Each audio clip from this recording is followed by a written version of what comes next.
आज के इस लेक्चर में हम बात करेंगे बायोलॉजी के महत्वपूर्ण चैप्टर यूनिट ऑफ लाइफ से अभी तक लगभग 10 इयर्स पीछे ICAR AIEEE यूजी एग्जामिनेशन में किस किस तरह के प्रश्न पूछे गए हैं।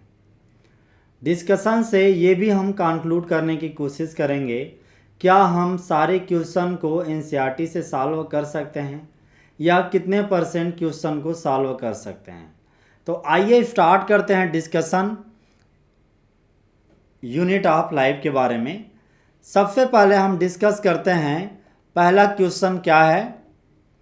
पहला क्वेश्चन यह है अबाउट द ल्यूकोप्लास्ट। ल्यूकोप्लास्ट का फंक्शन क्या है, ल्यूकोप्लास्ट क्या है और इसका फंक्शन क्या है। हम जानते हैं ल्यूकोप्लास्ट एक तरह का प्लास्टिड है और ये प्लास्टिड जैसे क्लोरोप्लास्ट होता है। ल्यूकोप्लास्ट कलरलेस होता है और इसका काम होता है स्टोर को न्यूट्रिएंट करना। ये इसका फंक्शन में क्लियर कट मेंशन है, NCERT से इजीली सॉल्व कर सकते हैं। तो ल्यूकोप्लास्ट का मेन काम होता है स्टोर करना न्यूट्रिएंट को, चाहे ऑयल है, फैट है या कार्बोहाइड्रेट। इसके अतिरिक्त सेकंड सवाल डिस्कस करते हैं। अगला सवाल है मैच द कॉलम। एक कॉलम में बैक्टीरिया की कैटेगरी दी गई है और दूसरे तरफ में वो किस शेप के होते हैं उसका जिक्र है। यहाँ पे हमें इन्हें मैच करना है। जैसे पहले है कोकस, तो कोकस बेसिकली किस शेप का होता है। कोकस होता है स्फेरिकल, इस तरह का सर्कुलर होता है। अगला है स्पाइरलम। स्पाइरलम बैक्टीरिया होता है स्पाइरल, यानी कि बिल्कुल इस तरह से स्पाइरल शेप में होता है। वाइब्रियो होता है कॉमा जैसे, बिल्कुल इस तरह के शेप में।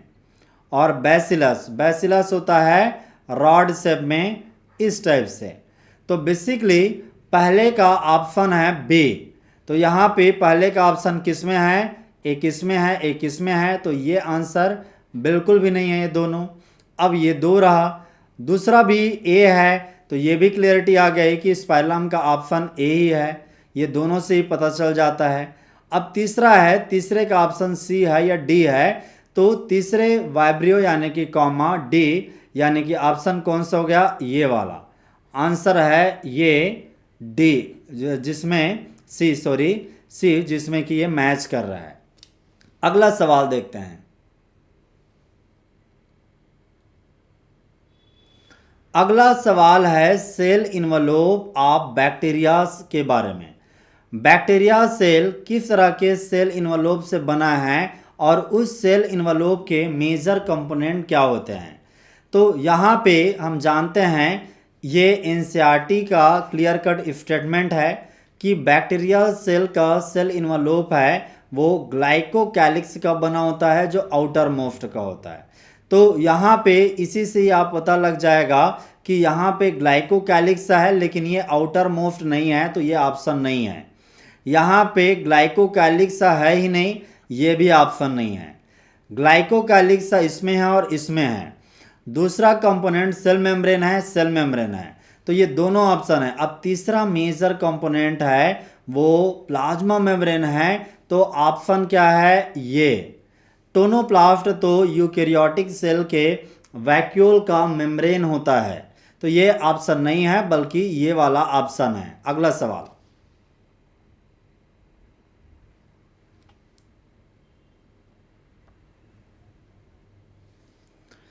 अगला सवाल है which of the following statements regarding nucleosome is incorrect. Nucleosome क्या है और वो कैसे, उनसे संबंधित कौन सा फैक्ट है वो इनकरेक्ट है। न्यूक्लियोसोम क्या है, this is the DNA wrapped with the histone. In simple शब्दों में कहें तो जब हम एक क्रोमोजोम की बात करते हैं, क्रोमोजोम के स्ट्रक्चर समझते हैं, तो क्रोमोजोम के अंदर में बहुत तरह के इस तरह से क्रोमेटिन फाइबर होते हैं। ये क्रोमेटिन फाइबर हैं अंदर में इस तरह से हिस्टोन प्रोटीन है, इस हिस्टोन प्रोटीन और कुछ नॉन हिस्टोन प्रोटीन के बने होते हैं। तो यहाँ पे पहला स्टेटमेंट है टिपिकल न्यूक्लियोसोम में 2 BP ऑफ DNA हेलिक्स हैं।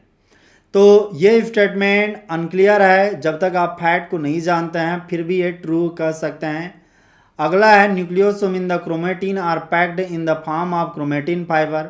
ये भी सही कह रहा है कि न्यूक्लियोसोम है वो क्रोमेटिन ही है, जैसे हमने कहा कि ये क्रोमेटिन होते हैं। Nucleosome constituent repeating unit of chromatin, ये भी वही बात कह रहा है।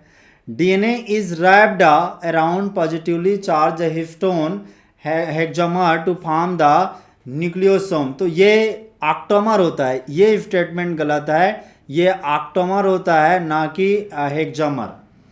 इस यूनिट से भी ज़्यादा ये दूसरे यूनिट में जब हम पढ़ेंगे क्रोमोजोम के बारे में, वहाँ पे भी ये वहाँ से भी आराम से सॉल्व कर सकते हैं NCERT से। तो आंसर क्या है, ये वाला इनकरेक्ट है, इसीलिए ये आंसर सही है, इसी को ही हम टिक करेंगे। अगला सवाल,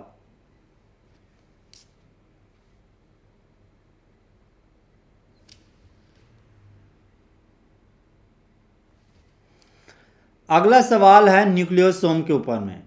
न्यूक्लियोसोम जिसके बारे में हमने जाना कि ये इस तरह से क्रोमेटिन के फाइबर हैं और यहाँ पे ऑक्टोमर के रूप में इस तरह से पाए जाते हैं हिस्टोन प्रोटीन।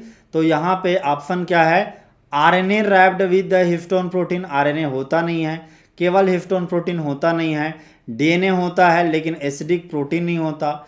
ये हिस्टोन प्रोटीन और DNA का रैपिंग होता है। आंसर क्या है, ये वाला NCERT से इजीली सॉल्व किया जा सकता है।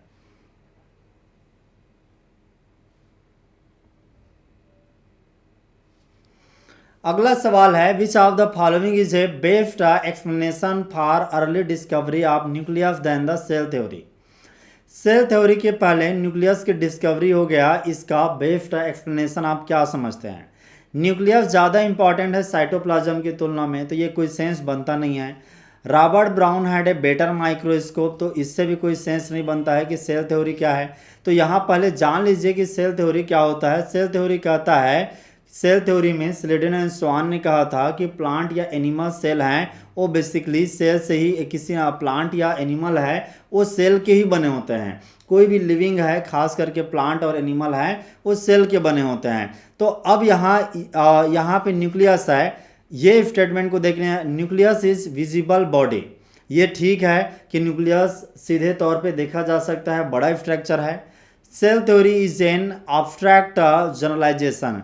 सेल थ्योरी है एक जनरल स्टेटमेंट था। तो यहाँ पे ये सही बात है कि न्यूक्लियस एक विजिबल बॉडी था, तो क्लियर कट देख लिया गया। लेकिन सेल थ्योरी तो बाद में एक स्टेटमेंट था, जनरलाइज्ड वर्ड था, ये थोड़े से बाद में आया। तो ये बेटर क्लोज आंसर है। Nucleus take the darker stain than the cytoplasm, इससे कोई क्लियरिटी नहीं पता चलता। अगला सवाल है, अगला सवाल arrange the following in order of the following in order of their increasing size, यानी कि साइज के आधार पे सेल को अरेंज करना है। इंक्रीजिंग ऑर्डर का मतलब होता है सबसे पहले इस छोटे को पहले लिखना है, उसके बाद में लार्जेस्ट को लिखना है। तो यहाँ पे 4 सेल दिए हैं, RBC ह्यूमन का, एस्चेरिचिया कोलाई, ऑस्ट्रिच और माइकोप्लाज्म का। हम जानते हैं कि माइकोप्लाज्मा है ये स्मॉलेस्ट सेल की गिनती में आता है, स्मॉलेस्ट का। और ये लार्जेस्ट में कौन सा आता है, ऑस्ट्रिच एग का। तो चौथा पहले आना चाहिए, किस पे है चौथा पहले, इस पे है, तो यही आंसर है, बाकी के तो हो ही नहीं सकते। और यहाँ पे क्रॉस चेक में कर देख सकते हैं कि लास्ट में कौन सा है, ऑस्ट्रिच एग। तो यहाँ पे इसे आसानी से सॉल्व कर सकते हैं, NCERT में भी ये सीधे तौर पे दिया गया है। अगला सवाल है टोनोप्लास्ट के ऊपर में। टोनोप्लास्ट होते क्या हैं, इस तरह से वैक्यूल है प्लांट या एनिमल सेल में, उसका इनर का बाउंड्री होता है, वो टोनोप्लास्ट कहलाता है। तो आंसर क्या है, covering of the vacuole. NCERT से आसानी से सॉल्व कर सकते हैं। नेक्स्ट सवाल है राइबोसोम के ऊपर में। राइबोसोम क्या होते हैं, ये जीन के बने होते हैं और कहाँ बनते हैं। तो बेसिकली सेल के अंदर में इस तरह का न्यूक्लियस होता है, न्यूक्लियस के अंदर में ये है राइबोसोम। इस राइबोसोम के अंदर में बेसिकली इस छोटे छोटे राइबोसोम ये न्यूक्लियस है, ये न्यूक्लियोलस है, इस न्यूक्लियस के अंदर में ये छोटे छोटे राइबोसोम हैं बनते हैं, बाद में न्यूक्लियोपोर से बाहर आते हैं और इंडोप्लाज्मिक रेटिकुलम, खास करके रफ इंडोप्लाज्मिक रेटिकुलम है, वहाँ पे ये राइबोसोम साइटोप्लाज्म में आ जाते हैं। तो आंसर क्या है? न्यूक्लियोलस, क्योंकि न्यूक्लियोलस के अंदर में ही राइबोसोम बनते हैं। एनसीईआरटी का क्लियर कट स्टेटमेंट है, एनसीईआरटी से आसानी से इसे सॉल्व कर सकते हैं। अगला सवाल है, यहाँ पे cell wall of algae is composed, cell wall किसका बना होता है? एनसीईआरटी से आसानी से सॉल्व कर सकते हैं। प्लांट सेल वॉल से अलग एल्गी का सेल वॉल है वो 4 चीज़ों का बना होता है, सेलुलोज का, गैलेक्टोन्स का, मैनन्स का और कैल्शियम कार्बोनेट का। तो इसके आधार पे हम कह सकते हैं कि गैलेक्टन्स है, मैनन है, सेलुलोज है, ये करेक्ट आंसर है।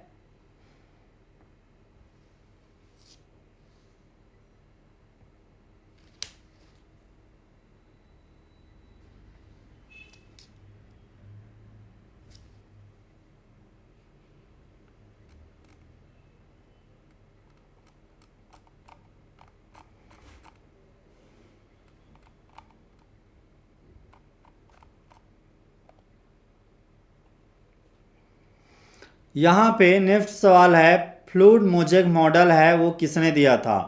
Fluid mosaic model basically Singer and Nicolson ने दिया था। सिंगर एंड निकोलसन ने, एनसीईआरटी का क्लियर कट स्टेटमेंट है। इस मॉडल में बेसिकली कहा गया था कि इस तरह का सेल मेम्ब्रेन का जो स्ट्रक्चर है वो लिपिड के बाई लेयर का बना होता है, 2 लेयर का बना होता है, और इस लेयर में लिपिड है वो क्वासी फ्लूइड की तरह काम करता है। क्वासी फ्लूइड यानी कि पार्शियल फ्लूइड की तरह। बीच में यहाँ पे प्रोटीन है वो उसके इसी नेचर की वजह से आसानी से मूव करते हैं। यहाँ पे प्रोटीन है वो इम्बेडेड रहते हैं क्योंकि लिपिड है वो क्वासी फ्लूइड नेचर का काम करता है।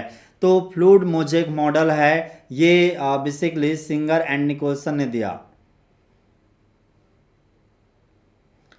अगला सवाल है यूकैरियोटिक सेल के बारे में। Eukaryotic cell divide of nucleus are, ऐसा कौन सा यूकैरियोटिक सेल है जिसमें न्यूक्लियस पाया नहीं जाता? ये एनसीईआरटी का क्लियर स्टेटमेंट है। मैच्योर इरिथ्रोसाइट यानी कि आरबीसी है, इसमें नहीं पाया जाता। इसके अतिरिक्त प्लांट के सीयू ट्यूब है वहाँ पे भी नहीं पाया जाता है न्यूक्लियस का। तो आंसर क्या है इसका? मैच्योर इरिथ्रोसाइट एनसीईआरटी का क्लियर कट स्टेटमेंट है।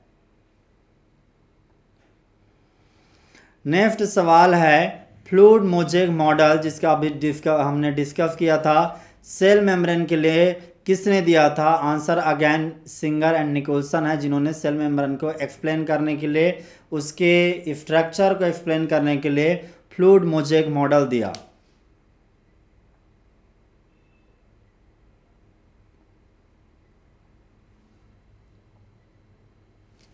Lysosomes are produced by, lysosome किससे प्रोड्यूस होता है?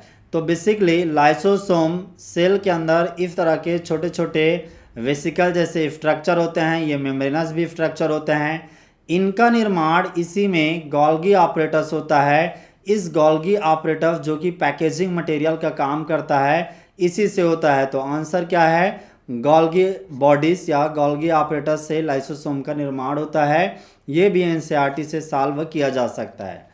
अगला सवाल है, सेल वॉल ऑफ प्लांट में कंसिस्ट ऑफ, यदि प्लांट के सेल वॉल की बात करें तो प्लांट का सेल वॉल इस तरह से आउटर कवरिंग होता है और ये सेल वॉल है बेसिकली किसका बना होता है? सेलुलोज का, हेमीसेलुलोज का, पेक्टिन का और सेलुलोज का। तो यहाँ पे बेसिकली यहाँ पे ये सेलुलोज डबल हो गया, ये सेलुलोज, हेमीसेलुलोज और पेक्टिन का बना होता है, ये इसका ऑप्शन है। इसके अतिरिक्त इसमें लिग्निन भी पाया जाता है। तो ऑप्शन में सेलुलोज, हेमीसेलुलोज, पेक्टिन है, ये इसका ऑप्शन आंसर है। अगला सवाल है, nucleosome consist of, again nucleosome के ऊपर है। तो न्यूक्लियोसोम इस तरह के होते हैं, हिस्टोन के ऑक्टोमर होते हैं। यहाँ पे ऑप्शन क्या है? Histone with DNA wrapped around, ये इसका आंसर है। तो इस तरह से आपने देखा कि इस इन लास्ट 20 ईयर में ICAR AI UG एग्जामिनेशन में इस टॉपिक से क्या क्या क्वेश्चन पूछे गए हैं। लगभग हमने 2010 से 2020 तक का सारे क्वेश्चन को एनालिसिस करके यहाँ पे बताया है कि किस किस टाइप के क्वेश्चन आते हैं इस सेक्शन में यूनिट ऑफ लाइफ से। तो ये था complete detail about the unit of life and उनसे पूछे गए क्वेश्चन के बारे में। Thank you very much.